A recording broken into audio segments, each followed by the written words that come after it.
Eh, supaya nggak tegang, karena tadi disampaikan bahwa background saya nggak ada, bukan di seni dan budaya, tapi di financial economics, karena S1 saya di manajemen pemasaran.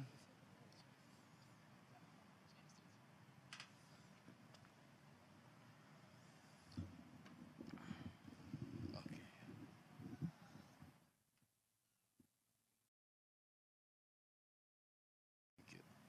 Makasih ya.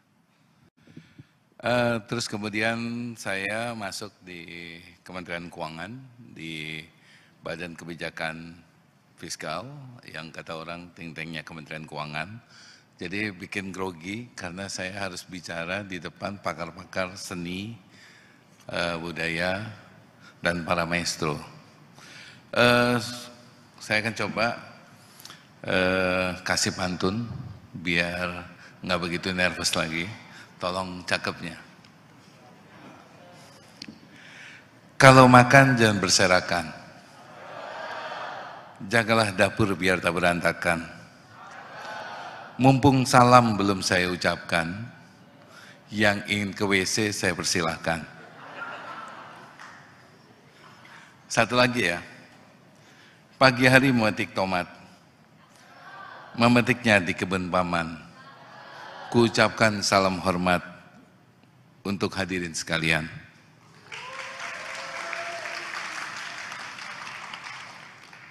Pertama, saya mengucapkan terima kasih dan penghargaan yang sebesar-besarnya kepada Pak Rektor ISI yang diwakili oleh Profesor Dr. Bambang Sunarto.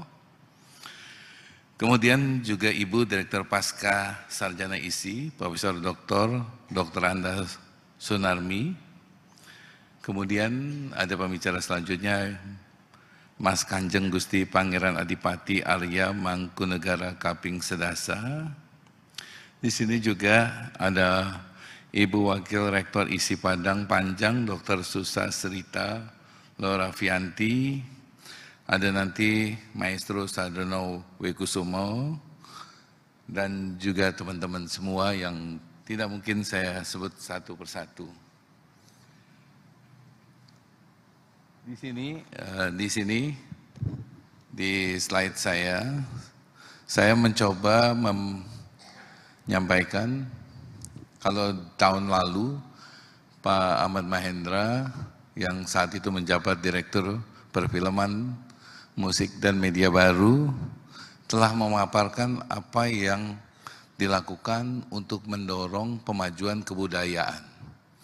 Nah, kayaknya nggak mungkin juga saya akan menyampaikan hal yang sama dengan beliau, apalagi beliau ikut salah satu mungkin bisa disebut sebagai founder dari Festival Pasca Penciptaan ini. Saya mencoba mencari narasi mengenai artistis AIS, ternyata nggak begitu banyak yang menggagas atau mengupas tentang AIS, jadi saya agak kesulitan untuk mencari. Dan akhirnya saya coba, kayaknya sih kemarin menarik apa yang dibikin oleh Mas Eko PC, dan saya lupa namanya yang satu, membuat konsep AIS tadi di dalam suatu dialectical, dan itu menurut saya jauh lebih membumi dibandingkan dengan jurnal atau tesis atau pemberitaan. Nah itu yang akhirnya membuat saya semalam alhamdulillah dapat PR sampai jam 3 untuk mencoba mencari, karena presentasi apalagi setelah tuan rumah saya yang pertama membuat agak grogi. Saya coba membawa melampaui batas kampus, mengintegrasikan pendidikan seni dan budaya untuk masa depan bangsa. Jadi saya mau men-highlight bagaimana pendidikan seni tidak hanya berhenti di ruang kelas atau studio, tetapi benar-benar hadir di tengah masyarakat, memberikan manfaat nyata dan menjadi bagian dari masa depan bangsa, Jadi lewat gagasan An Artistic Innovation Sanctuary, kita ingin melihat bagaimana seni bisa menyatu dengan inovasi dan kemanusiaan, agar pendidikan seni berperan lebih dari sekedar transfer knowledge. Nah ini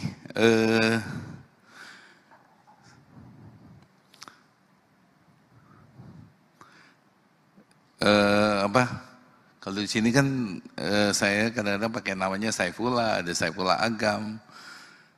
Karena saya lahir di Aceh, kalau anak laki-laki tertua namanya Agam, makanya gara-gara ini saya bisa lulus dan sekolah di Australia, mungkin gara-gara pakai nama Agam. Makanya saya lanjutin terus pakai nama Agam, walaupun di akte nggak pernah ada nama Agam ini. Nah, saya ingin mengajak teman-teman, tadi saya sudah cerita bahwa saya nggak punya background pendidikan seni dan budaya, karena saya dari S2-nya sudah kuantitatif ekonomik, S3 di financial economic, dan di tahun 2008 saya buat model, mempropose model yang orang sekarang bilang AI, saya bikin 2008, saya buat Artificial Neural Network for Predicting Financial Crisis. Jadi sekarang tadi MC juga bilang tanpa background seni seni, malah kuantitatif ekonomik berbasis data, saya bergeser menjadi direktur film, musik dan seni.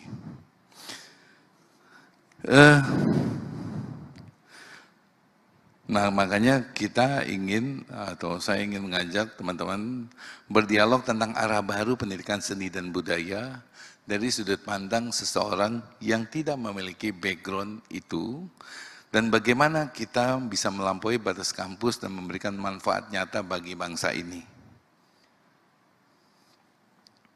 Nah, pertama saya akan meng-highlight quotation Menteri Kebudayaan. Pak Menteri menyatakan bahwa pendidikan tinggi, seni khususnya, tidak hanya melahirkan seniman, tetapi juga pemikir dan inovator budaya. Karena melalui seni, kita bisa membangun diplomasi budaya, memperkuat identitas atau unique selling point sebagai bangsa, sekaligus juga membuka ruang pengetahuan global yang berakar dari Nusantara. Pesan ini mengingatkan bahwa seni bukan hanya untuk panggung lokal, tapi juga strategi kebudayaan bangsa di kancah dunia, dan itu diatur di dalam Undang-Undang Dasar pasal 32 kalau salah, bahwa kita mendorong pemajuan kebudayaan di tengah peradaban dunia.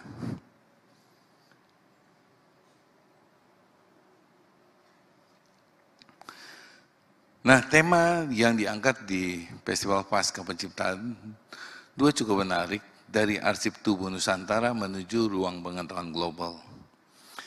Inilah esensi yang kita dorong, dari arsip tubuh Nusantara menuju ruang pengetahuan global, kawasan pendidikan seni yang dirancang sebagai laboratorium inovasi, mempertemukan seniman, peneliti, dan masyarakat. Dengan menyatukan aspek indrawi atau artistik, akal atau inovasi, dan jiwa sebagai sanctuary, kita coba membangun ekosistem hidup yang berorientasi pada kreativitas dan kemanusiaan. Harapannya, AIS ini bisa menjadi simpul strategis bagi Indonesia untuk menunjukkan kepada dunia bahwa seni Nusantara bukan sekedar warisan, tapi juga masa depan.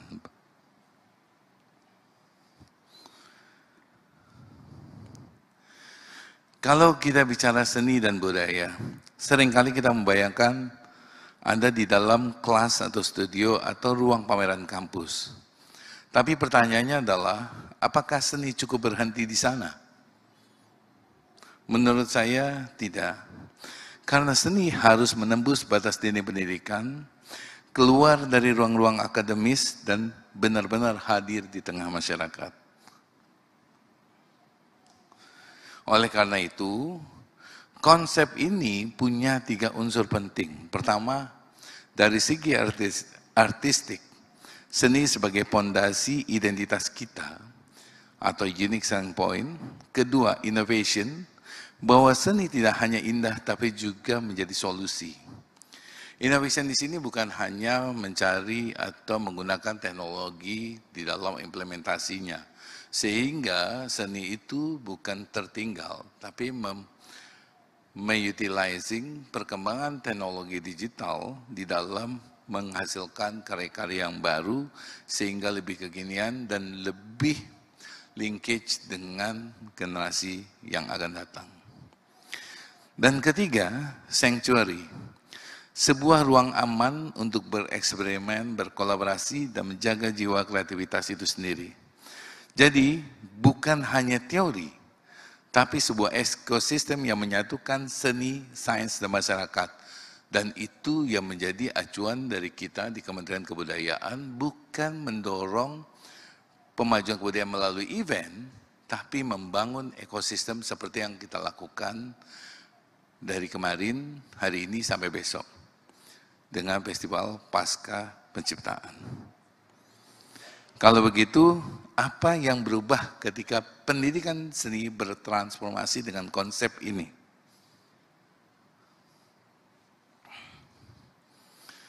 Dulu, pendidikan seni sering dilihat hanya sebuah penguasaan pengetahuan dan teknik. Tapi sekarang, kita ingin mengubahnya menjadi sesuatu yang lebih. Atau seni bukan lagi hanya karya estetis untuk dipamerkan, melainkan prototipe solusi yang bisa menjawab masalah nyata. Dan ini banyak dilakukan di negara-negara maju. Kalau kampus tidak bisa menghasilkan sesuatu yang memberikan solusi, itu bisa dilihat bahwa kinerja dari kehadiran kampus itu tidak baik. Sehingga dari ruang kelas kita menuju ruang hidup masyarakat. Itulah transformasi yang sedang berjalan dan yang harus kita dorong. Dan tentu saja motor utama dari transformasi ini adalah perguruan tinggi seni. Saya membuat istilah ini sebagai yang umum karena nggak mau terpatok hanya di isi, tapi yang lain.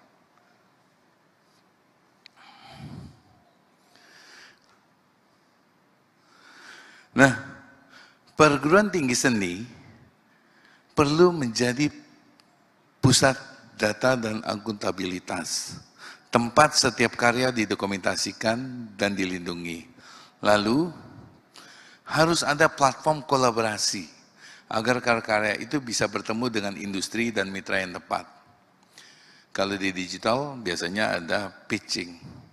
Mudah-mudahan di sini juga nanti akan bergerak ke sana.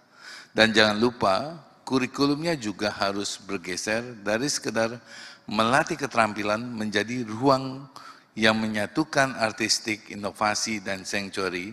Jadi kampus seni bukan lagi menara gading yang banyak menjadi kritikan dari masyarakat, tapi menjadi laboratorium hidup. Namun, agar dampaknya terasa luas, kita butuh jembatan menuju masyarakat.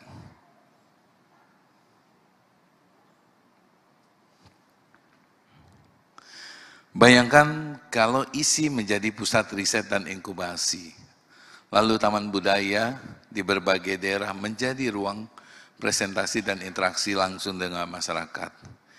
Kita juga bisa memperluas gagasan dengan festival-festival sejenis seperti Pasca Penciptaan yang menjadi ajang nasional yang bergiliran di setiap provinsi. Dengan cara ini, karya yang lahir di kampus tidak berhenti di kampus tapi menyapa masyarakat luas. Dan ini menjadi PR berat bagi kita karena keberadaan taman budaya yang dibagi di banyak tempat terpuruk dan bahkan tidak terurus.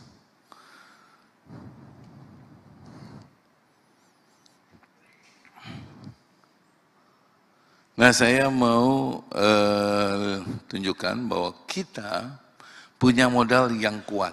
Saat ini Indonesia sedang mengalami ledakan ekonomi kreatif Di mana tahun 2023 kontribusi ekraf mencapai 1.414 triliun nilai tambah, ekspor menembus 24,3 miliar US dollar, lebih dari 24 juta tenaga kerja terserap.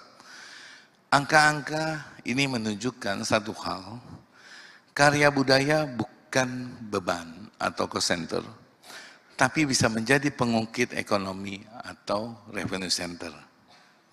Dan harusnya angka-angka ini bisa diturunkan kepada para penggiat, baik itu budayawan dan juga masyarakat di sekeliling, sehingga angka tadi bisa meningkatkan kesejahteraan dan membuat proses kreatif itu menjadi sustainable karena ada sisi komersialisasinya. Contohnya bisa kita lihat dari Surakarta di abad 18-an.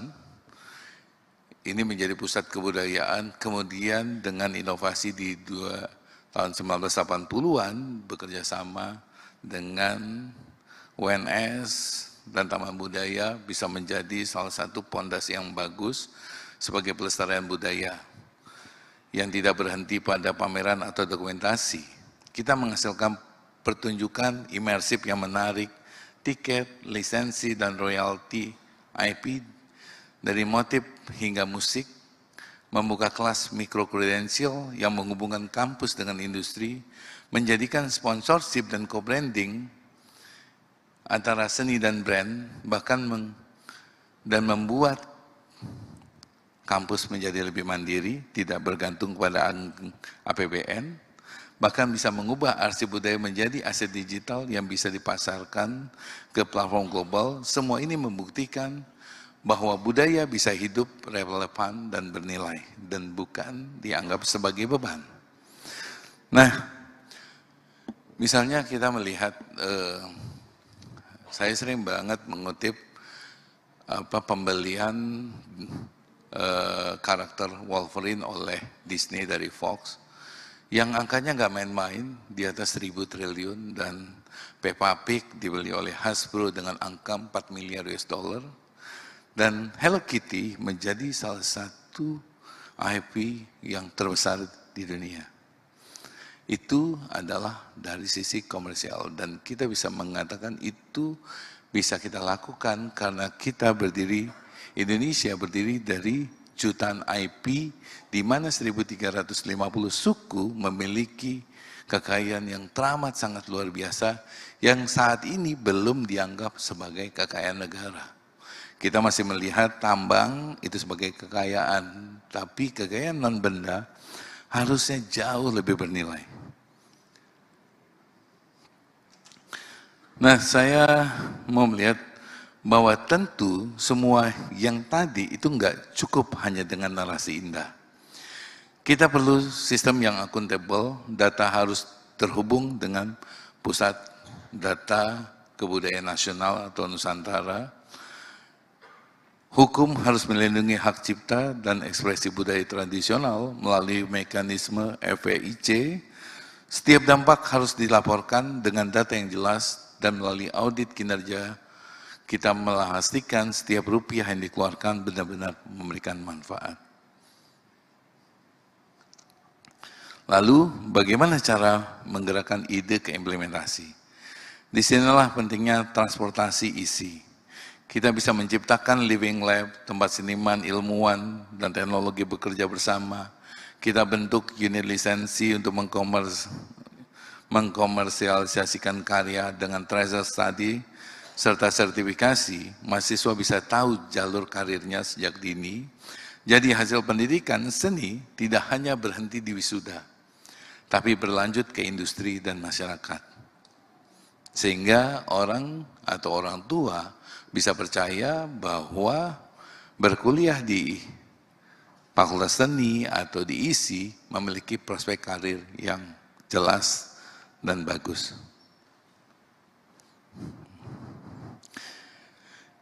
Dengan cara ini, arah besar pendidikan seni pun semakin jelas. Kita ingin menghasilkan SDM unggul yang bukan hanya kreatif, tapi juga inovatif. mengubah karya seni menjadi bernilai ekonomi sekaligus alat diplomasi budaya.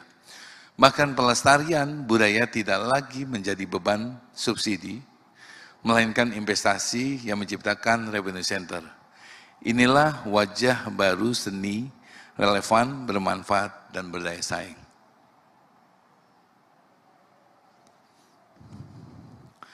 Pemajuan kebudayaan juga tidak lagi hanya bisa dilihat atau dikmanai sebagai perlindungan. Ia harus hadir dalam 4 dimensi.